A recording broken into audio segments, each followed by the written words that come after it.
Ողջույն սիրելի հայրենակիցներ, եթերում Նոյանտապանն է։ Եվ այժմ մենք զրուցելու ենք պատմական գիտությունների թեկնածու Շահեն Հարությունյանի հետ։ Ողջույն պարոն Հարությունյան, շատ շնորհակալ եմ, որ ընդունել եք հրավերը։ Բարև ձեզ, ես նույնպես շնորհակալ եմ։ Շատ երկար էի սպասում մեր հանդիպմանը եւ մեծ սպասելիքներ ունեմ ձեր պատասխաններից, որովհետեւ սկսելու եմ ծանր հարցից։ Դուք ասում եք, պետությունը վտանգների մեջ է գտնվում, վտանգների հարցս նաև որն է այդ վտանգների, ինչ վտանգների մասնավորապես, առավելիվս, որ դուք նշում եք, որ վտանգված է Սյունիքը, սա այն դեպքում, երբ շատերը ասում են, ահա, թրիփի ծրագիր, Սյունիքը դրանով փրկվում է եւ ընդհանրապես Հայաստանի գործերը լավ են գնում։ Իսկ դուք ասում եք, պետությունը վտանգների մեջ է։ Ես ցավալիորեն շարունակում եմ պնդել այդ տեսակետը, այդ վտանգները պատահական տեղից չեն, որ ակնառու են դառնում ինձ ու էլի շատ մարդկանց։ Ճիշտ է, որոշ շրջանակներ ասում են, որ Հայաստանը գնում է դեպի, այսպես ասենք, պայծառ ապագա, բայց կան որոշակի ցուցիչներ, որոնք մտահոգիչ են մեր համար։ Գիտեք, այս իրավիճակը ինչին է նմանացնում, այս Սյունիքի հետ կապված հարցը։ Ոնց որ տարիներ առաջ, օրինակ 10-15 տարի առաջ Արցախի հետ կապված էր խնդիրը։ Ասում էին ամեն ինչ լավ է, անհոգ եղեք, ամեն ինչ կարգին է, մեր վերահսկողության տակ է, երբևէ չի կարող Ադրբեջանի կազում լինել Արցախը, խնդիրները լուծված են։ Մենք տեսանք ինչ եղավ։ Հետո մենք տեսանք, թե ինչ էր կատարվում Լղիմի հետ կապված հարցերում։ Երբ որ մենք անհանգստություն էինք բարձրացնում, ասում էինք, որ խնդրահարույց է իրավիճակը, Ադրբեջանը չի բավարարվելու, առաջ է գալու, Լղիմի հետ կապված նա իր խոսքեր ունի, ասած, այսինքն ցանկություններն արտահայտել, որոնք լուրջ սպառնալիքներ են մեր համար, ասում էին անհոգ եղեք, ամեն ինչ կարգին է, ռուսները այնտեղ են, ռուսները եթե այնտեղ են կպահեն, Ստեփանակերտում նախկինում չկային դրա համար այդ 7 շրջաններում չկային դրա համար այդպես եղավ, հիմա կան, ամեն ինչ նորմալ է, մենք տեսանք 2023 թվականին Լղիմի ճակատագիրը։ Հիմա նմանատիպ մի բան մենք տեսնում ենք ու ես զգում եմ Սյունիքի հետ կապված։ Եվ ոչ միայն Սյունիքի։ Հիմա ակտուալ է խոսել Սյունիքի մասին, օրինակ Սևանի մասին, երբ որ Ադրբեջանի նախագահը ասում է Գյոկչա, Երևանի մասին, երբ որ ասում է Իրիվան, ասում են մենք անպայման չի որ այդ տարածքները գանք զենքով։ Մենք գանք սովորական մարդատար մեքենաներով։ Այսինքն այս ամեն ինչը լսելով եւ տեսնելով, որ Ադրբեջանի նախագահը ինչ ասել է, տեղականներ իր խոսքին, ասել է Լեռնային Ղարաբաղի հիմնալինելու, այդ 7 շրջաններից սկսած արել է, ասել է որ Լղիմը Իրանն է լինելու, արել է։ Կա այլ կարծիք, չի արել, չի իհարկե արել է։ Ասել է որ այս Սյունիքով միջանցք ստանալու եմ։ Անում է այդ մարդը։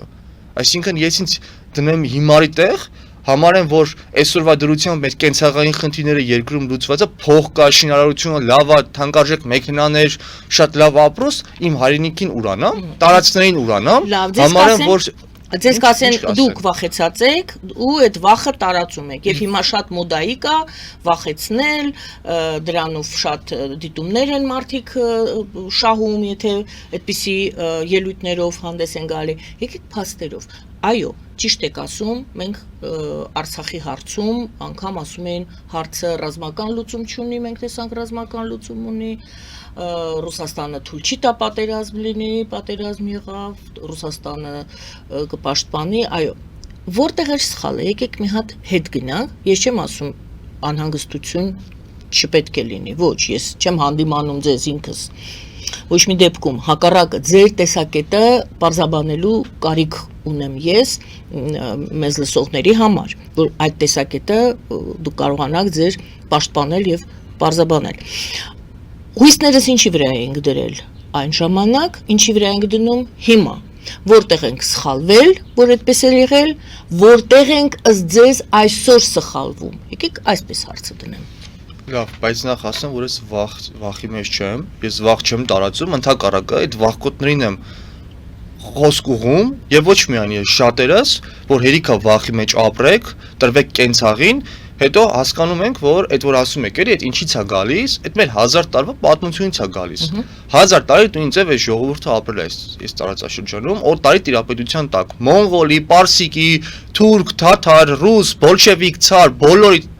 հետ հաշտ ու համերաշխ ապրել է հենց նույն մտայնությամբ։ Այսօր կենցաղս լավ լինի, փորս կուշտ լինի, թքած թե երկիրս չեն գրավում։ Գիտեք, այդ մարտահրավերները, որ այսօր նշում ենք,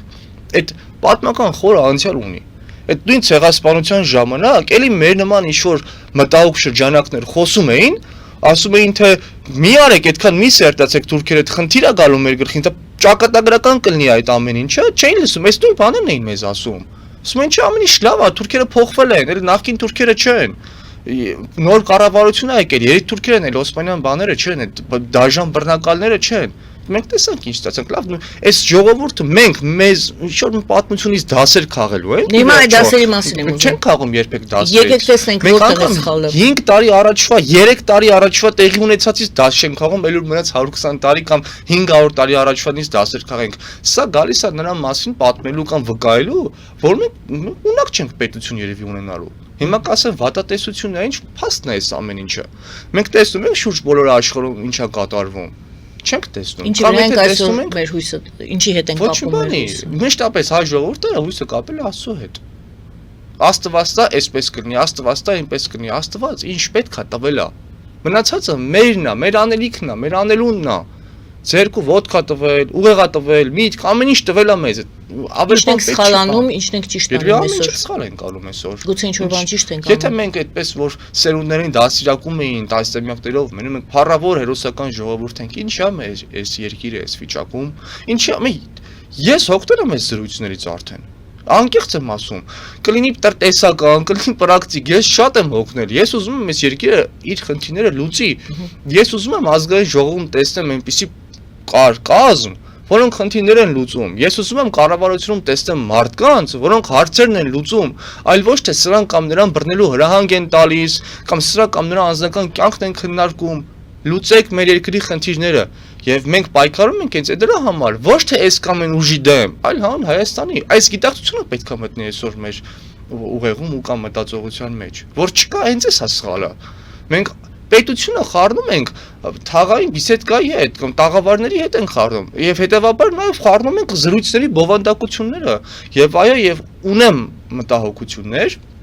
նշեցի ինչի հետ կապված Սյունիքի, սա մոտակա մտահոգություններն է, Սյունիքի, Սևանի, Երևանի հետ կապված։ Այսինքն դուք ասում եք Ալիևի հայտարարություններն են ձեզ անհանգստացնում։ Ինչի քիչ է։ Չէ, հարցնում եմ դա էր, թե ինչ որ ուրիշ բաներ եք տեսնում։ Չէ, հիմա ինձ կասեն դու Ալիևի եք տեսնում։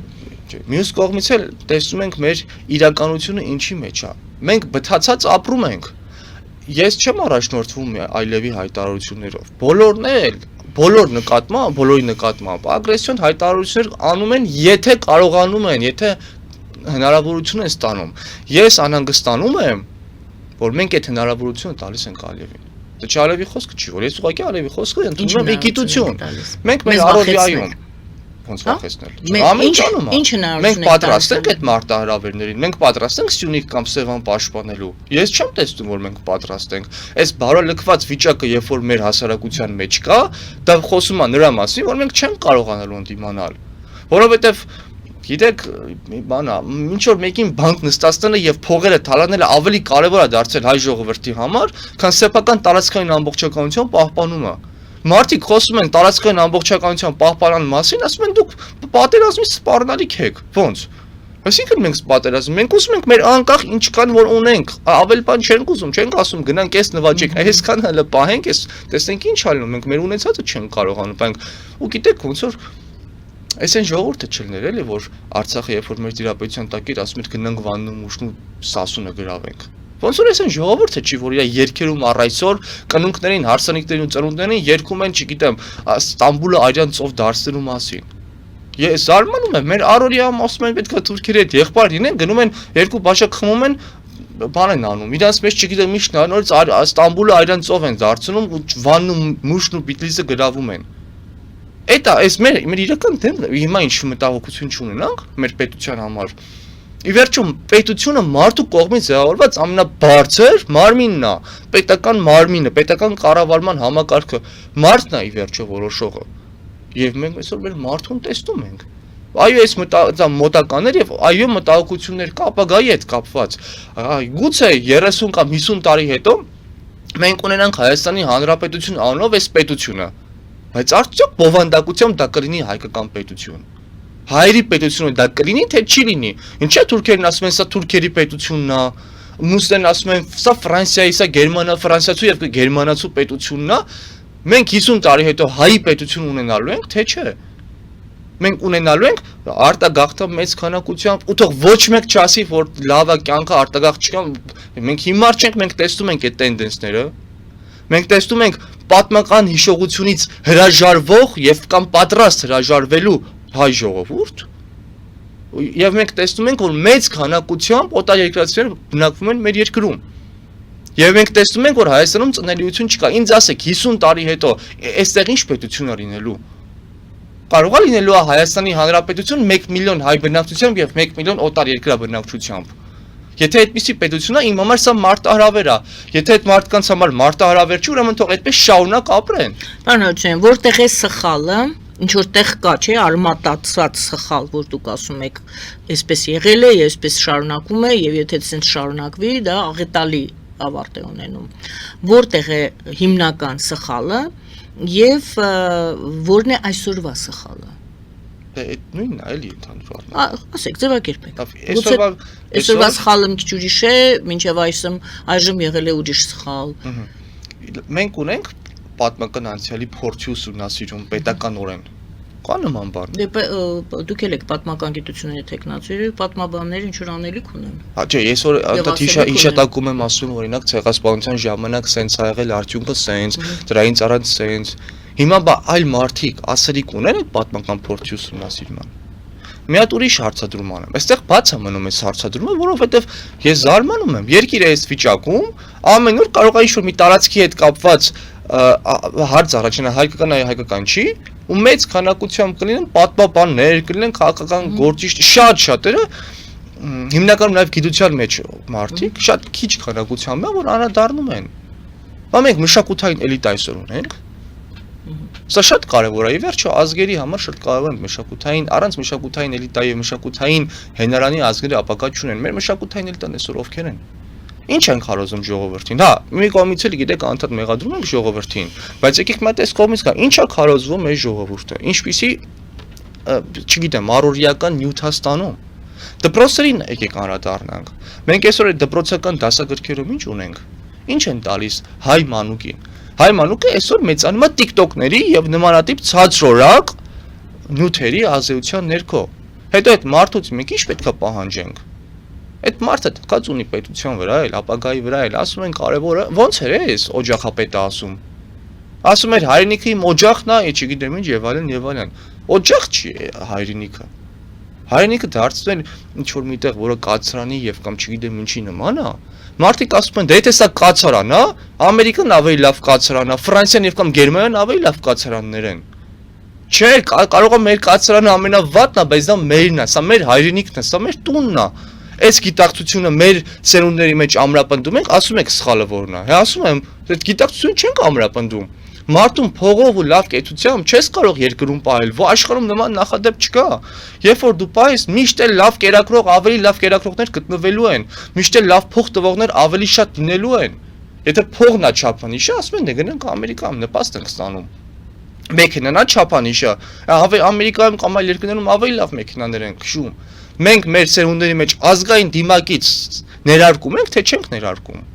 Այդ ինչի մենք չենք անում։ Չգիտենք, հենց մեր կողքի պետ Թուրքիան։ Հենց եկեք անդրադառնանք այդ խնդրին։ Երեք ու դրա նախորդ օրը խլաթում Էրդողանը մեծ միջոցառումներ է իրականացրել։ Նշել է Մանասկերտի հայտնի ճակատամարտի 855-ամյակը։ Դե դա հայտնի ճակատամարտ 1071 թվականին, երբ որ Սելջուկ թուրքերը, այսինքն այս թուրքերի նախնիները, հաղթեցին բյուզանդական կայսրությանը, նվաճեցին այս տարածաշրջանը եւ իրենց կողմից կոչված այսպես անատոլիական տարածաշրջանի գրավումը եւ թուրքացումը իրականացրեցին։ Եվ դա սկսվեց խլաթից, ըստ էության ինչպես Էրդողանը եւ թուրքական կառավարությունը ասում են, բավականին մեծ տոնախմբությամբ նշեցին Մանասկերտի այդ ճակատամարտը եւ սա ինչ է նշանակում։ Գիտեք, Թուրքիան Էրդողանն ասաց, որ հենց այստեղից խլաթից Մանասկերտի ճակատամարտով սկսվեց նաեւ Երուսաղեմի եւ Կոստանդնուպոլսի նվաճումը։ Սա ուղիղ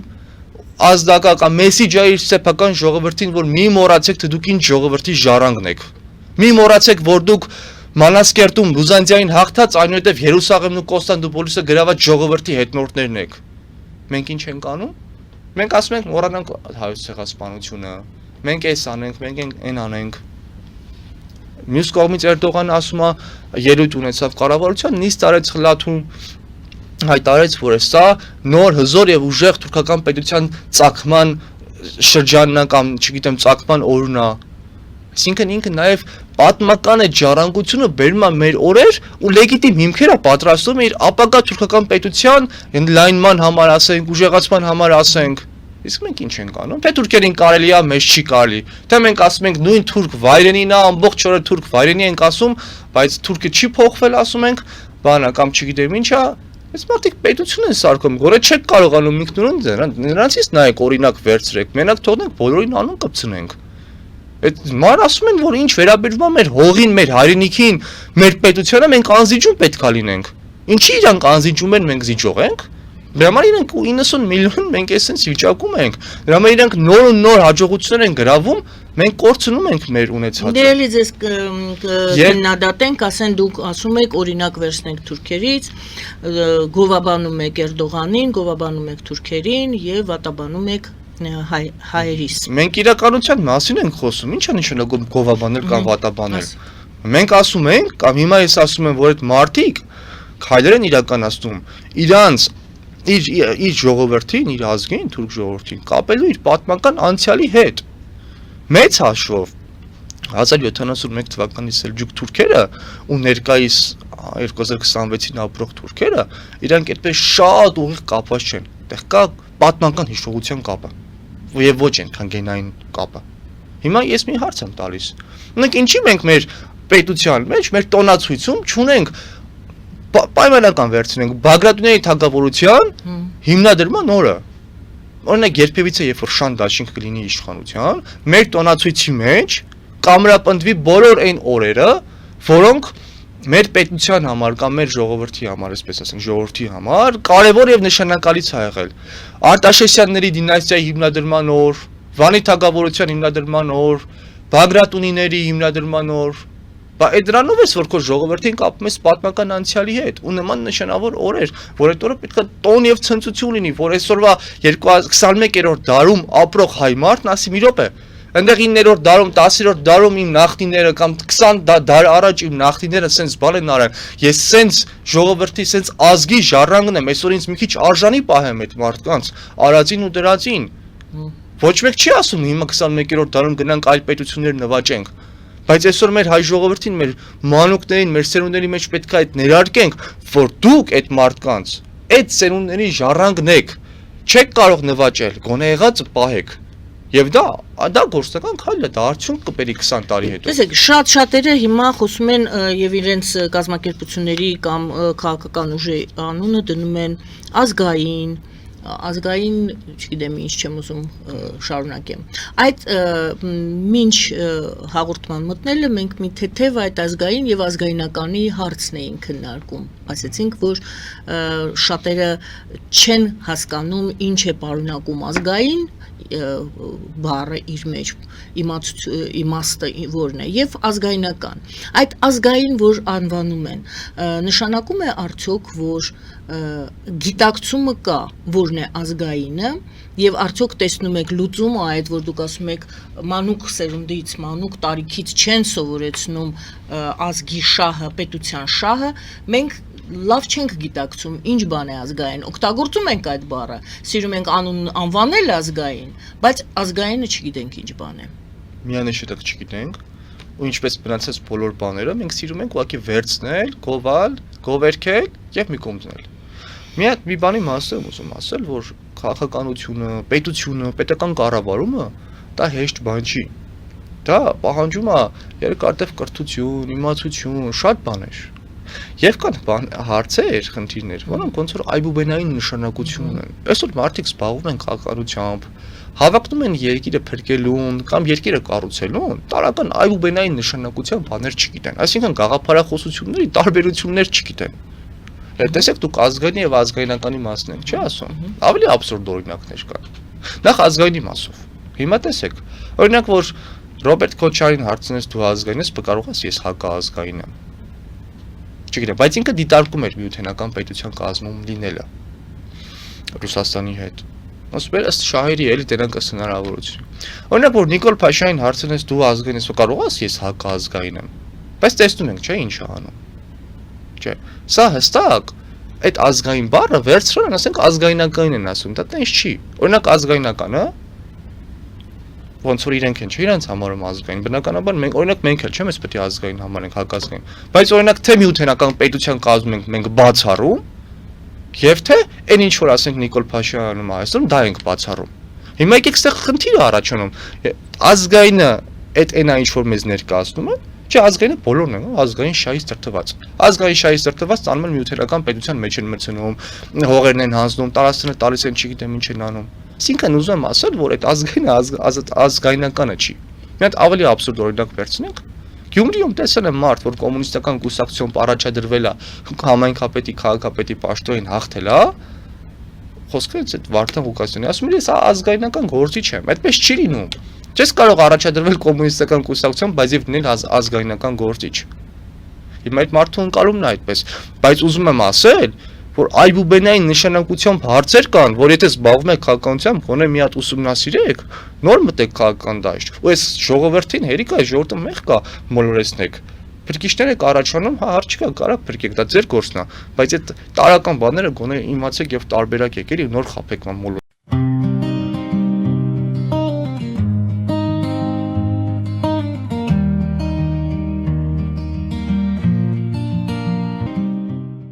Ֆելիչե ժամանակակից ատամնաբուժական կլինիկա։ Այստեղ հարմարավետությունն ու խնամքն առաջնային են։ Այստեղ կիրառվում են ատամնաբուժական ամենաժամանակակից տեխնոլոգիաներ, ճշգրիտ ախտորոշում, արդյունավետ բուժում, նուրբ փորձառություն եւ անհատական մոտեցում։ Սկսած սովորական մանրուքներից մինչև առաջադեմ ընթացակարգեր, այստեղ դուք գտնվում եք բարձր որակավորում ունեցող եւ փորձառու ատամնաբուժական մասնագետների ձեռքերում։ Մեր բարեկամական եւ հյուրընկալ անձնակազմն այստեղ է յուրաքանչյուր այցը հաճելի դարձնելու համար։ Ֆելիչե, ձեր առողջ եւ ամենաերջանիկ շպիտը սկսվում է այստեղից։ Եկեք եւ բացահայտեք նորարարության, փորձագիտության եւ կարեկցանքի կատարյալ համադրությունը։ Երևան Փոստը Գրանադա Հյուզում տեղեկացնում է։ Դրամական փոխանցումներ 1%-ով։ Օդանավով 1 պաունդը 2.99։ Նավով ուղարկեք 1 արկղ, երկրորդ արկղը անվճար։ Ավտոմեքենաների փոխադրում անհավատալի արժեքներով։ Ինչպես նաև կահույք եւ մեծ չափի բեռների փոխադրում։ Ոճը թանկ պիտակից չի սկսվում, այն սկսվում է ճիշտ ընտրությունից։ Jackpot Clothing Store, հագուստ տղամարդկանց, կանանց եւ երեխաների համար, առօրյա դասական հարմարավետ ու նորաձև ընտրություն, ամբողջ ընտանիքի համար, մի խանութ, տարբեր սերունդներ, հարյուրավոր ընտրություն։ Խանութում ներկայացված են նաև հանրահայտ Gava ֆիրմայի հագուստներն ու կոշիկները։ 1135 North Pacific Avenue, Jackpot Clothing Store, երբ լավ գնումը իսկապես jackpot է։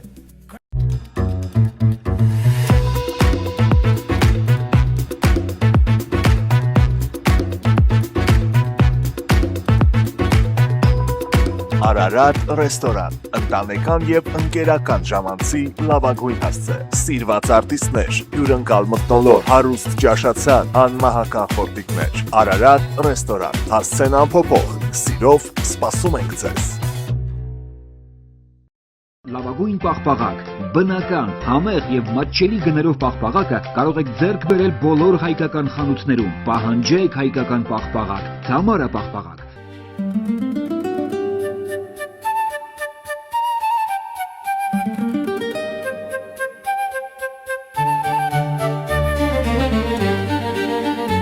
Նոյան տապան տպարան, Նոյան տապան հրատարակչություն, շարվածքից մինչև տպագրում, զանգահարեք, գրեք, այցելեք, միասին պատրաստենք ձեր գիրքը, ամսագիրը կամ թերթը, որտեղ նշվելու է, տպագրված է Նոյան տապանում։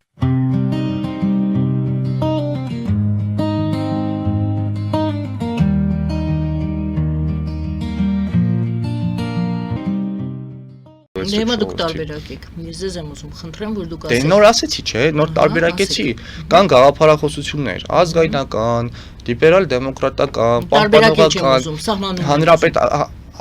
ասեք ինչ ազգայնական գործիչը որոնք են, հա։ Այս քիչ առաջ որ նշեցի, չէ, ազգային շահերի հիման վրա հիմնված, այս ազգային ինքնության վրա հիմնված քաղաքականության վարողներ են ազգայնականները։ Սեփական ուժերի վրա հույս ծնողներ են ազգայնականները։ Մարդիկ, որոնք դոգմաներ չունեն, այս կամ այս պետության հետ համագործակցելու կամ չհամագործակցելու։ Ամեն ինչի հիմքում պետությունն է։ ամեն ինչի հիմքում ազգն է, ազգի շահերն է։ Երբ որ հետ գնանք եւ նորից ամենասկզբին, երբ որ դուք ասացիք Արցախի հարցում մենք տեսանք ինչքան մենք հանգիստ էինք, որովհետեւ մենք հույսներս դրել էինք Ռուսաստանի վրա, ճիշտ է։ Դե մենք նկատի ունեմ հայ ժողովրդի մեծամասնության ոչ։ Դե պետական քաղաքականությունը դա էր, արտաքին քաղաքականությունը երևի թե դա էր իմ հարցս հույսները դրել էինք ուրիշ ինչի ում վրա ում հետ էին կապել, ինչ հաշվարկ էին կարել եւ ստացվեց որ սխալ էր հաշվարկը եւ հիմա հաշվարկը իմ հարցս հետ եմ գալիս նորից այդ հարցին, որտեղ այդ հարցի պատասխանը չեղավ եւ կուզենայի որ լիներ։ Հիմա մեր հույսը ինչի հետ ենք կապում, ինչ հաշվարկ ենք անում եւ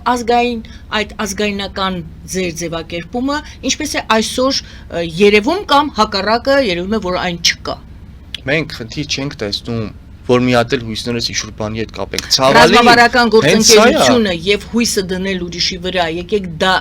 ավելի մանրացնենք հարցս։ Իհարկե, ռազմավարական գործընկերությունը ոչ թե ցանկալի, այլ նաեւ այս տարաշրջանում նամանավանդ մեր համար խիստ պարտադիր երևույթ է։ Այս կամ այն ֆորմատով, դա կառույց կլինի,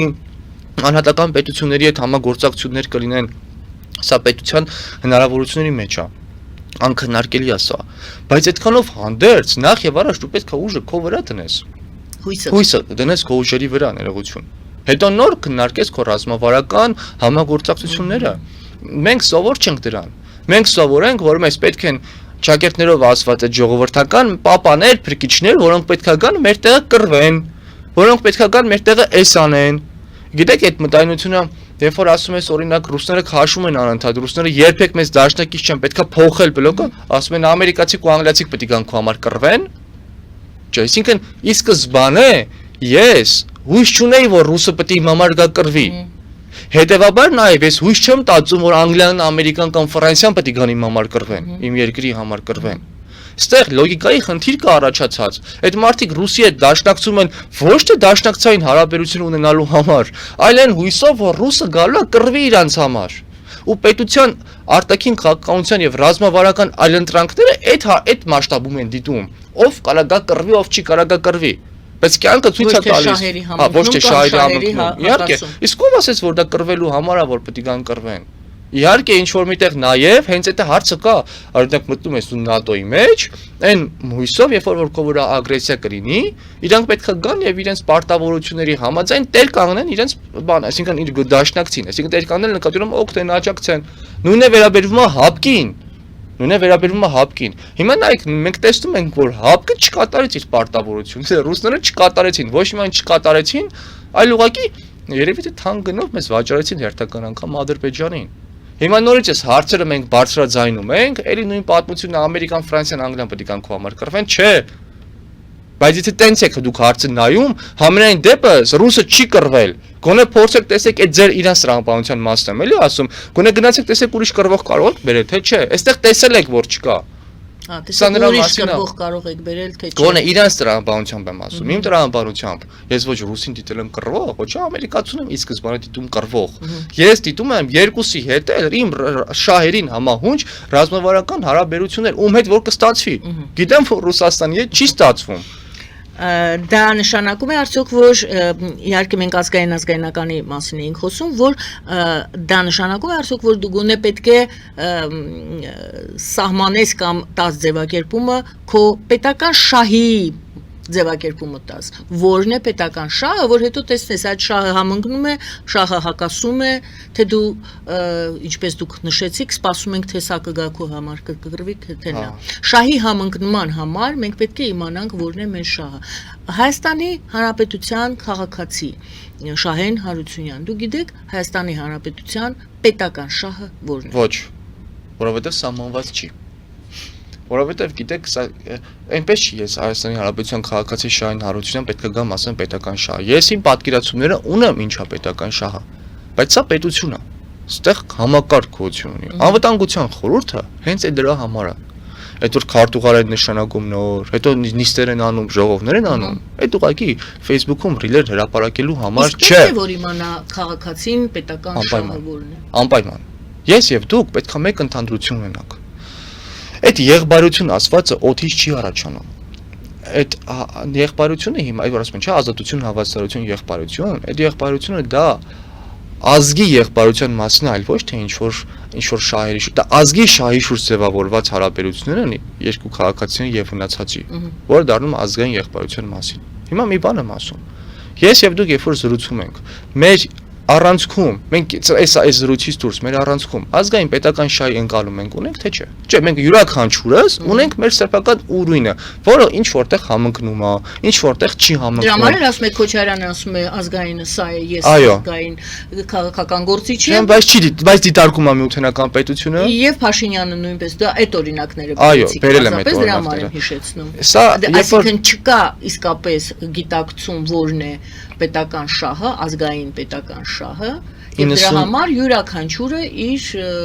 ձևով է մեկնաբանում եւ ազգային ժողովում էլ տեսնում ենք մեկը ասում է դու հակապետական ես, այն մյուսն է ասում դու հակապետական ես, իսկ ո՞րն է պետական։ 91 թվականից սկսած մենք 35 տարի ժամանակ ենք ունեցել սահմանելու այդ ամեն ինչը, բայց մարդիկ պետք է նախ հասկանան ինչա պետությունը։ Ընդհանրապես պետությունները էլի ոչ թե մենակ հայկական պետությունը չէ։ Ինչա պետությունը իր կառուցվածքով։ Ինչա անհրաժեշտ, ինչ արժեքներ, ինչ սկզբունքներ են անհրաժեշտ պետություն կառուցելու համար։ Սա նորից վերաբերում է բոլորին, այնպես չի, որ մենք հեծանիվ պետք է հայտնագործենք։ Սա պետք է տրիվիալ ճշմարտություններ են հասկանալ, գիտակցել ու նստել ու արդեն քննարկել թե հայկական պետությունը ինչա։ Մենք ինչ մարտահրավերներ ունենք եւ ինչ շահեր ունենք։ Հիմա մի հարց եմ ուզում տալ։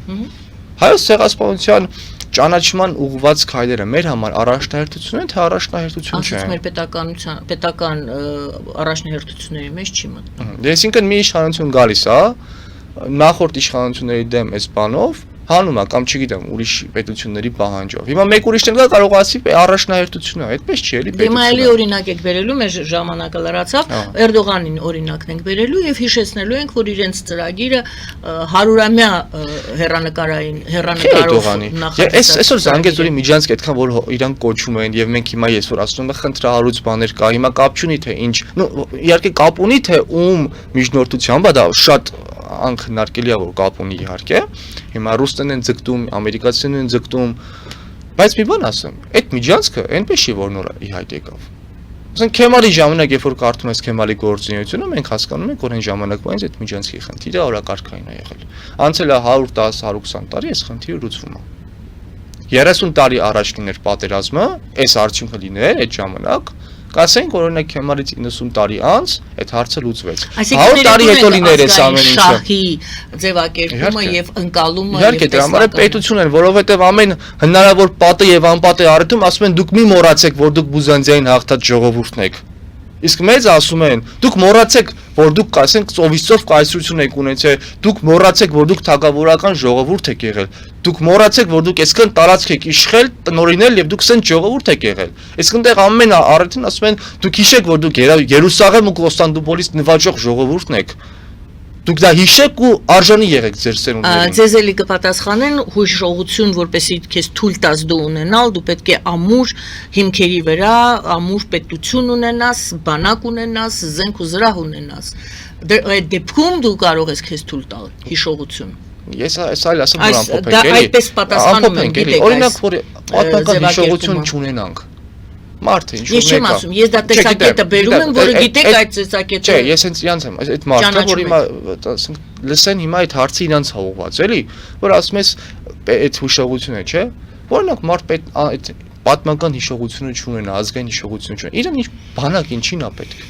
Տնտեսությունը ինչին է պետք։ Պետությունը ինչին է պետք։ Պետությունը ինչին է պետք։ Պետք է սпасես բանակ ունենաս, որպեսզի քեզ թույլ տաս հիշես, հա։ Իրանք թարս են ասում, թարս են մեկնաբանում, որովհետև եթե մարդը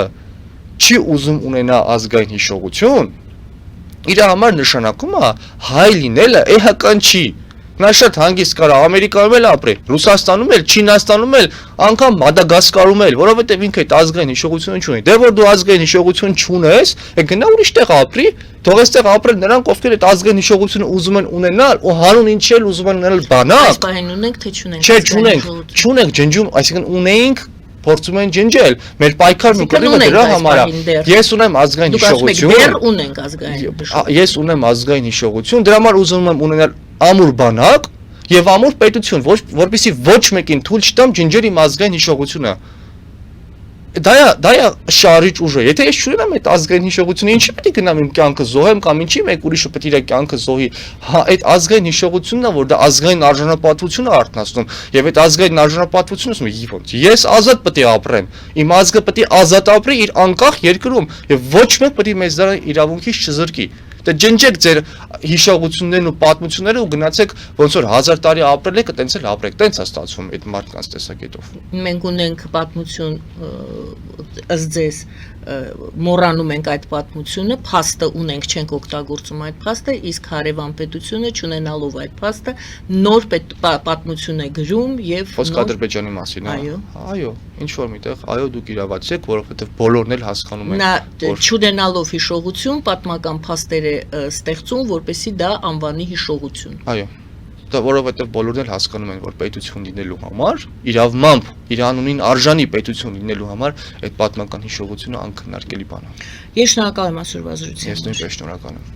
Շնորհակալություն սիրելի հայրենակիցներ, Շահեն Հարությունյանի հետ էինք զրուցում պատմական գիտությունների թեկնածու զրույցը վարում էի ես, Դիանա Արաքելյանս։ Բարին ձեզ։